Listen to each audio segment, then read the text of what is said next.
Hello नमस्कार दोस्तों, आप सभी का स्वागत है जीरो एजुकेशन पॉइंट पर। आज हम लोग रीजनिंग के पार्ट 71 सॉल्व करेंगे। देख सकते हैं किस प्रकार का प्रश्न होगा। A1Z है, DW बीच में 4 है, GT बीच में 7 है, तो अगला क्या होगा? चेरी है, आम है, फल है, कौन सा वहन आरेख सर्वोत्तम ढंग से निरूपित करेगा? 4 है, 3 है, 19 है, 6 है, 4 है, 40 है, 9 9, यहाँ पर क्या आएगा? कोई भी कंपटीशन एग्जाम हो जिसमें रीजनिंग से संबंधित क्वेश्चन पूछे जाते हैं तो अवश्य आप इस पार्ट को लास्ट तक देखें, आपको बहुत फायदा होने वाला है। चलिए देखते हैं आज का पहला क्वेश्चन। पहला क्वेश्चन है, यदि अंग्रेजी वर्णमाला के अक्षरों को उल्टे क्रम में लिखा गया हो तो 13वें अक्षर और 25वें अक्षर के बीच में कौन सा अक्षर होगा? ध्यान देने वाली बात यहाँ क्या है, कहा है उल्टे क्रम में लिखा जाए। ठीक है, तो आप उल्टे क्रम में कैसे करेंगे?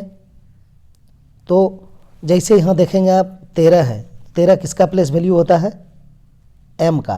ठीक, और ये 25 में है, 25 में किसके होता है? y का। तो आप अब क्या कीजिए, उल्टा क्रम में उसने लिखने बोला था तो हम इसको उल्टा देंगे। तो m का उल्टा हो जाएगा n और y का उल्टा हो जाएगा b। ठीक है, अब इसी दोनों के बीच में हमें निकालना है। तो हम बता चुके हैं कितना बार पहले कि जब बीच में निकालना है तो क्या करना है, दोनों को जोड़ देना है। यानी n का प्लेस वैल्यू 14 और b का प्लेस वैल्यू 2, दोनों को आप जोड़ दीजिए तो आपको 16 हो जाएगा और 2 से भाग दे दीजिए, निकल जाएगा बीच का, तो 8 हो जाएगा। 8 किसका प्लेस वैल्यू होता है? h का, तो हमारा आंसर h हो जाएगा। ऑप्शन डी सही हो जाएगा। चलिए दूसरा क्वेश्चन देखते हैं। एक निश्चित कूट भाषा में g को 20 लिखा जाता है और e को 22 लिखा जाता है, उसी कूट भाषा में ग्रेड को आप किस प्रकार लिख पाएंगे? तो g को 20 इसने कैसे लिखा है? हमें पता है g का विपरीत t होता है, इसीलिए इसने 20 लिखा। फिर e को इसने 22 लिखा, e का विपरीत v होता है तो इसने 22 लिख दिया। तो सभी को आपको विपरीत वैल्यू में लिखना है और आंसर निकाल लेना है। तो यहाँ g है तो g को हमने अभी 20 लिखा ही है, देखिए, तो यहाँ 20 लिख देंगे। ठीक है, और उसके बाद क्या है? r है, r का उल्टा क्या होता है? इंडियन रेलवे, बताया आप लोग को। r का उल्टा i होता है, i का प्लेस वैल्यू 9 हो जाएगा। ठीक, उसके बाद e है, लभ में बताए हैं LOVE में, l का उल्टा o, v का उल्टा e, तो यहाँ पर e है, e का v हो जाएगा तो यानी 22 हो जाएगा। उसके बाद a है तो a का z है तो 26 हो जाएगा। उसके बाद t है, t का तो g होगा, g से 1 हो जाएगा। तो कितना हुआ? 20 9 22 26 7, कहाँ पर है? 20 9 22 26 7, ऑप्शन डी में सही हो जाएगा। ठीक है, इसी में देखिए 22 है, बाकी किसी में 22 है नहीं है, यही सही हो जाएगा, ऑप्शन डी इस क्वेश्चन का। चलिए तीसरा क्वेश्चन सॉल्व करिए। क्या है? उस विकल्प का चयन करें जिसका तीसरे पद से वही संबंध है जो दूसरे पद का पहले पद से है। तो यहाँ BLCM है, FHGI है, ठीक, यहाँ पर KHWS है। अगला क्या आएगा उसको हम लोग को निकालना है। तो क्या करें, प्लेस वैल्यू लिख लें। b का हो जाएगा 2, l का हो जाएगा 12, c का हो जाएगा 3, m का हो जाएगा 13, यही है। इसने इसको क्या कन्वर्ट किया देख सकते हैं, f लिखा है, f का प्लेस वैल्यू 6, h लिखा, h का 8, g का 7, i का 9। अब इसमें आप करिए, देखिए क्या किया गया है, प्रोसेस क्या है इसका। 2 + 4 6, 12 - 4 8, 3 + 4 7, 13 - 4 9, एक में +4 एक में -4, एक में +4 एक में -4। तो यहाँ किंग के है, किंग्स 11, h है 8, w है 23, s है 19। अब एक में आप +4 फिर -4 फिर +4 फिर -4, जो रिजल्ट देगा वही आपका आंसर हो जाएगा। आप इसको निकाल लीजिए। 11 में 4 जोड़ेंगे कितना हो जाएगा? 15, 8 में 4 जाएगा 4, 13 + 4 23 + 4 27, ठीक है, और 19 - 4 15। प्लेस वैल्यू लिखिए, आंसर आ जाएगा। 15 हो जाएगा ओ का, 4 हो जाएगा डी का, 27 हो जाएगा किसका? जेड का 26 होता है तो ए का, और 15 हो जाएगा ओ का। ODAO, ODAO ऑप्शन ए में ही है, ऑप्शन ए सही हो गया। चलिए चौथा क्वेश्चन सॉल्व करेंगे हम लोग। चौथा क्वेश्चन में क्या है, दिए गए विकल्पों में से उस संख्या को चयन करें जो निम्नलिखित श्रेणी में अगले स्थान पर आएगी। 290 है, 325 है, 362 है, कुछ नहीं दिखाई दे रहा है, तो हमारा काम क्या है, इसको हम डिफरेंस देखा जाए। तो 290 से 325 है, तो 25 उधर है और 10 इधर है, यानी 35। 325 से 362 है, तो 25 और 25 50, और उधर हो जाएगा 12, 25 12 37, 37 है। तो अगला अब क्या होगा, देखिए 25 से 37 हो गया, +2 का वृद्धि, तो 37 से भी +2 कर देंगे, 39 हो जाएगा। तो 9 2 11, लास्ट में एक किस में है, ऑप्शन बी, इकाई अंक से हम चले गए, ऑप्शन बी राइट आंसर हो जाएगा। ऐसे भी 362 में आप 39 जोड़ेंगे, 401 ही होगा। 9 2 11, और 6 3 9 1 10, और 3 1 4, ठीक। तो इकाई अंक पे काम कीजिए, आंसर निकाल लीजिए। चलिए 5वां क्वेश्चन सॉल्व करेंगे। क्या है, यदि कूट भाषा में यस को 435 लिखा गया और TOP को 709 लिखा गया, तो उसी भाषा में पोस्ट को आप कैसे लिखेंगे। तो क्या करेंगे, यहाँ पर देखिए क्या लिखा है, YES, इसको क्या लिखा है, 4 3 5, ठीक। 5 को 5 जैसा लिखेंगे, नहीं तो S समझ में आ जाएगा। फिर यहाँ पर क्या है, TOP, इसको क्या लिखा है, 709। अब आपको लिखना क्या है, पोस्ट का POST। तो देखिए कुछ नहीं है, इसमें कुटित किया है, आप निकाल लीजिए। P को आपको निकालना है, देखिए यहाँ आपने लिखा है P का 9, तो यहाँ पर 9 रख देंगे।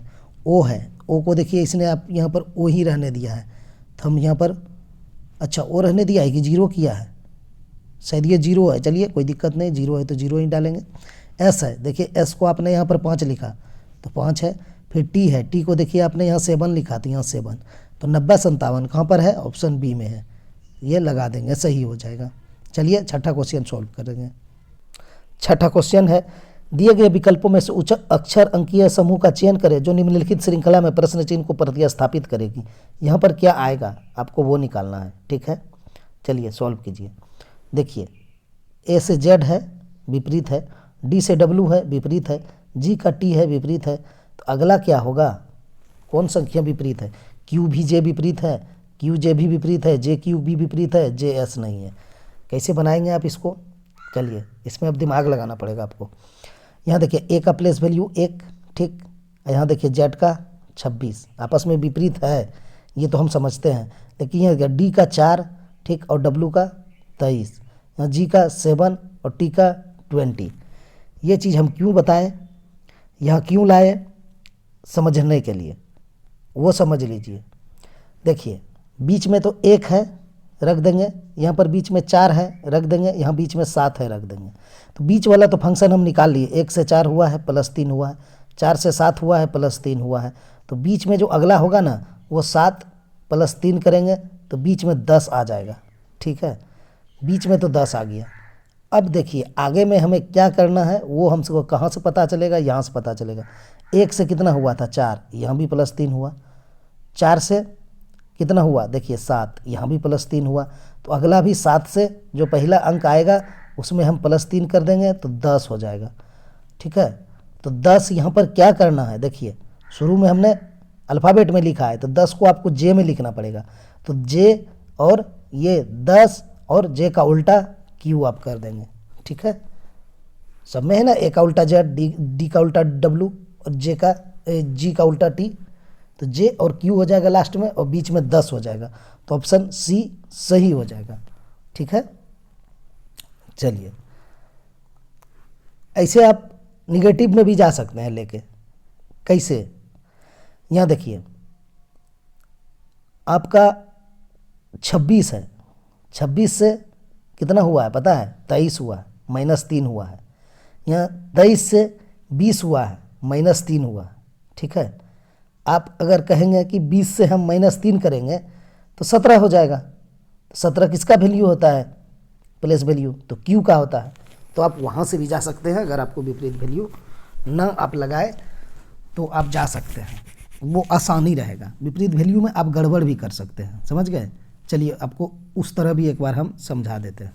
सभी का हम प्लेस वैल्यू लिख देते हैं, A का 1, फिर 1, Z का 26, ठीक है, D का 4, फिर 4 है ये है, और W का 23, यहाँ पर G का 7, फिर 7 और T का 20, यही है।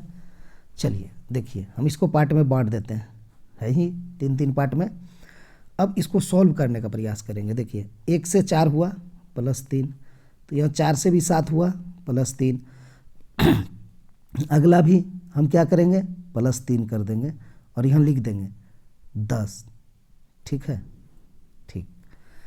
अगला 1 से 4 हुआ है, यहाँ भी +3। 4 से 7 हुआ है, यहाँ भी +3। तो 7 से अगला +3 करेंगे 10 होगा, तो यहाँ भी फिर हम 10 लिख देते हैं। अब देखिए नहीं हो गया, 26 - 3 23, 23 - 3 20, तो 20 - 3 17। तो क्या होगा, फर्स्ट वैल्यू अल्फ़ाबेट में, लास्ट वैल्यू भी अल्फ़ाबेट में, और बीच का रहने देंगे। फर्स्ट 10 है तो जे लिख देंगे, और बीच का 10 रहने देंगे, और 17 लास्ट में, इसको अल्फ़ाबेट में तो क्यू, जे क्यू, बीच में 10, यहाँ से भी आ जाएगा। तो आप जैसे बना सकते हैं। 7वां क्वेश्चन सॉल्व करेंगे। किसी कूट भाषा में लेटर को इतना लिखा जाता है, तो लिखते हैं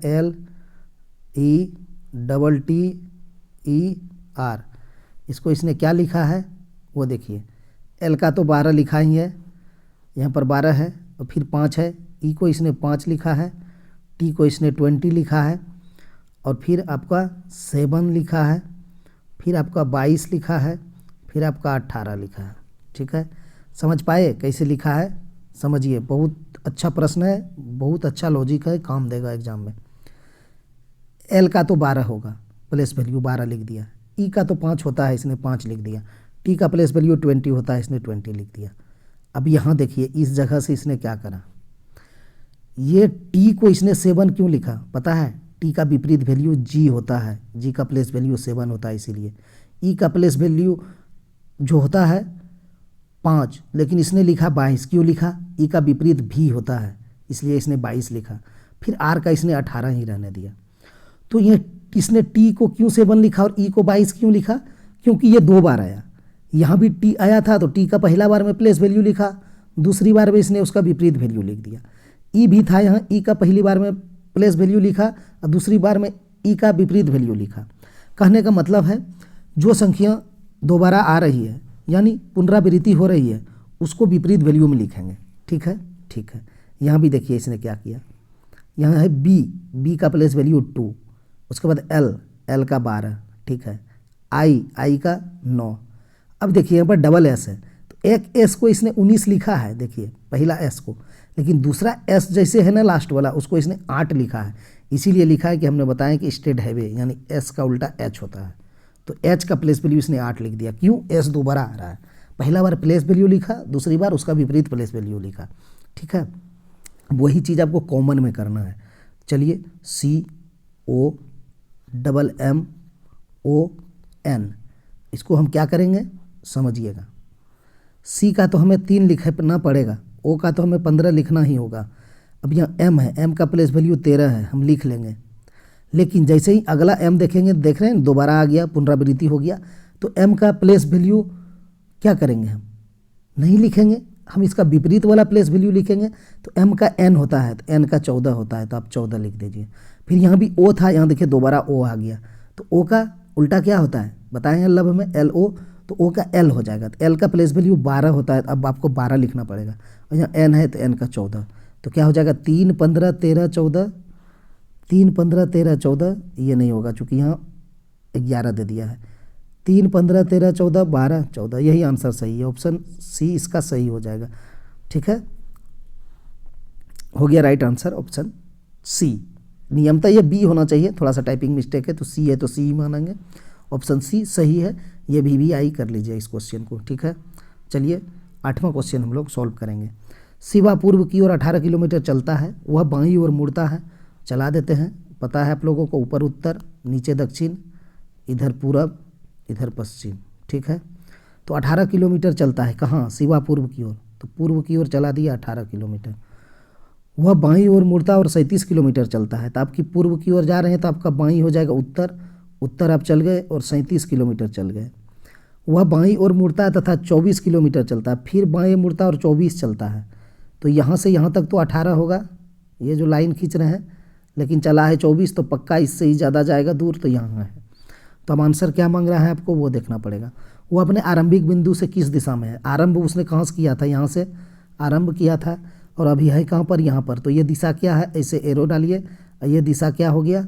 आप देख सकते हैं ये वाला दिशा है, यानी उत्तर और पश्चिम या पश्चिम उत्तर। ऑप्शन में क्या है, उत्तर पश्चिम है, तो ऑप्शन सी लगा देंगे हम। ठीक, चलिए 9th क्वेश्चन सॉल्व करिए। नीचे दिए गए विकल्पों में से लुप्त संख्या का चयन करें। 4 है, 3 है, 19 है, 6 4 40 है, 9 9, अगला क्या होगा। देखिए अब हम इधर क्यों गए, इस तरफ क्यों गए, क्योंकि इस तरह का ज़्यादा क्वेश्चन में क्या होता है, मिसिंग नंबर में बताए हैं या बॉक्स रीजनिंग में, कि जहाँ बड़ी संख्या हो आपका प्रयास पहले उधर होना चाहिए, ना बनेगा तब आप इधर आइए। लेकिन इसमें तो हमें साफ दिखाई दे रहा है कि बड़ी संख्या 19 और 40 है, तो मेरा प्रयास है कि हम उधर चलेंगे। तो 4 और 3 से कैसे 19 आएगा, तो देखिए अब 4 का स्क्वायर कर दीजिए, 16 हो जाएगा ना।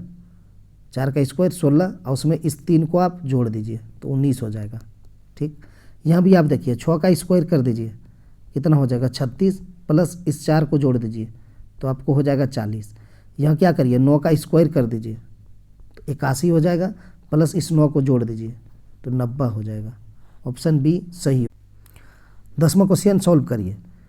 एफ माइनस जी का अर्थ है एफ जी की भाई है, एफ स्टार जी का अर्थ है एफ जी की बहन है, एफ प्लस जी का अर्थ है एफ जी का पिता है, एफ डॉलर जी का अर्थ है एफ जे की माता है। यदि H dollar I plus J minus के है तो एच के से किस प्रकार संबंधित है।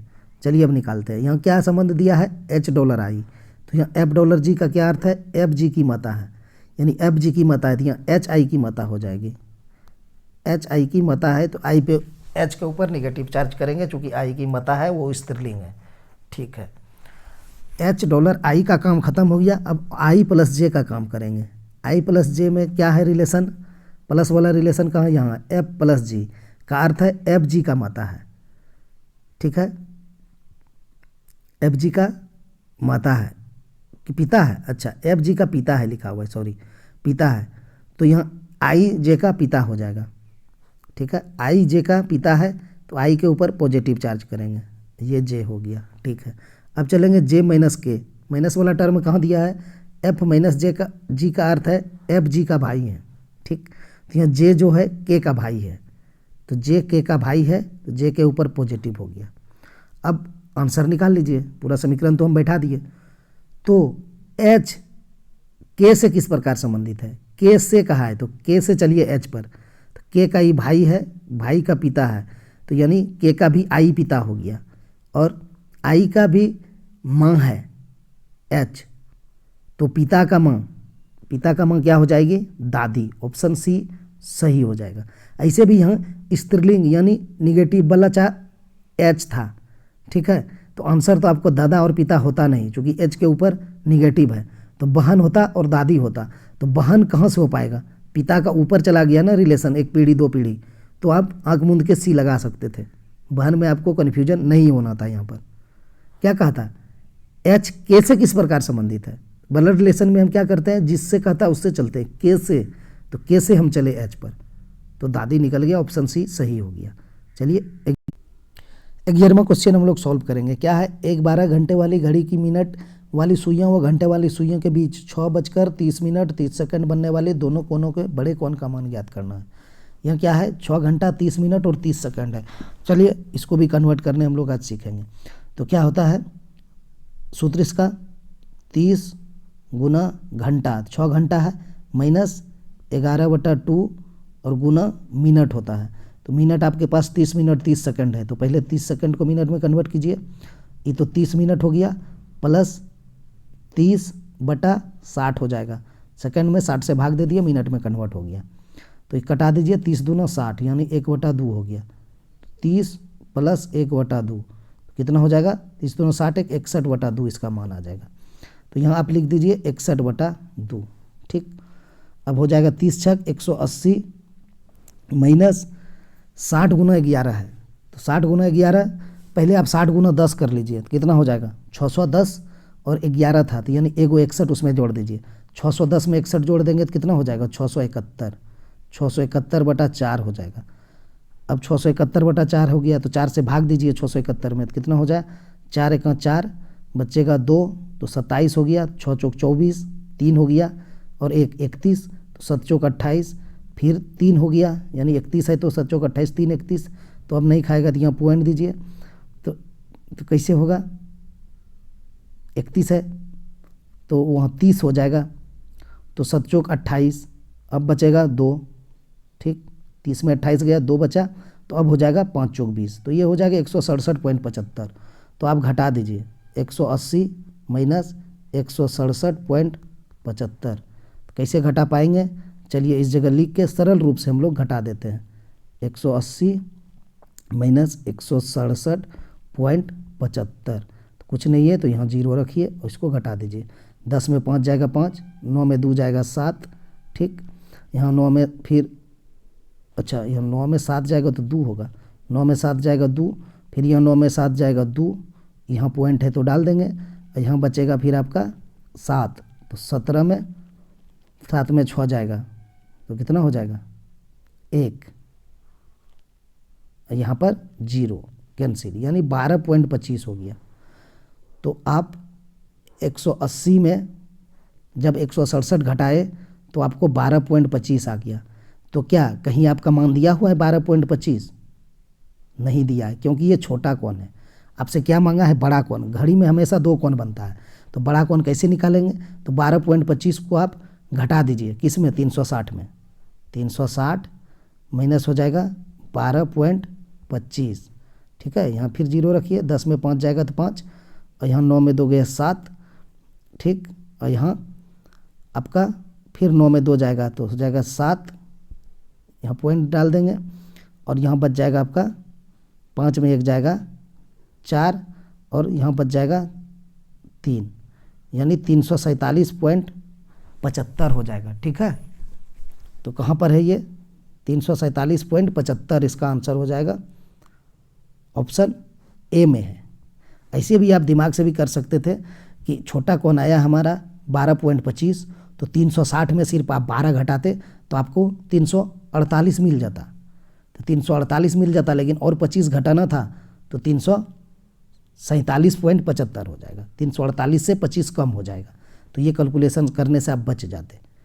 हमेशा 2 कोण बनता है ना घड़ी में, ऐसे होता है, एक कोण आप इधर निकाल लिए, ये वाला तो ये बड़ा वाला बच जाता है। तो वैसे यहाँ 12.25 जब निकल गया आपका, तो अब दूसरा कोण कैसे निकलेगा? तो 360 में घटा देंगे, दूसरा कोण निकल जाएगा। चलिए 12वां क्वेश्चन सॉल्व करेंगे हम लोग। कहाँ है 12वां? इसको बनाइए। क्या है? RNOW Q और C एक गोलाकार मेज के चारों तरफ केंद्र की ओर मुख करके बैठे हैं। RW के बाएं ओर है। चलिए पहले तो विदित बनाइए, और केंद्र की ओर मूर है तो बीच में हम डाल देंगे बिंदा। RW के बाएं ओर है, RW के बाएं ओर, तो यहाँ R है तो यहाँ हम W कर देंगे। केंद्र की ओर मुख है तो R हो गया W के बाएं ओर। जो कहा है, जो O के सामने है, जो किसके लिए प्रयुक्त होता है? जो होता है बाद वाला के लिए, तो यहाँ बाद में W है, ठीक है, समझिएगा। RW के बाएं ओर है, हमने बैठा दिया W के बाएं ओर R, लेकिन क्या कहा? जो O के सामने है, O किसके लिए प्रयुक्त हुआ? जो जैसे ही कहेगा तो बाद वाला के लिए, तो O बाद वाला के लिए प्रयुक्त हुआ, यानी W के लिए। तो क्या कहा? जो O के सामने, यानी W जो है ना O के सामने है, तो O यहाँ हो जाएगा, ठीक है, ये O हो गया सामने। अब देखिए O N के बाईं ओर बैठा है, O जो है N के बाईं ओर है, तो N यहाँ हो जाएगा, ठीक है, N यहाँ होगा, केंद्र की ओर मुख है तब N के बाएं O हो जाएगा, हो गया, कहा है ना, O N के बाईं ओर है तो O N के बाईं ओर हो गया। C W के बगल में नहीं है।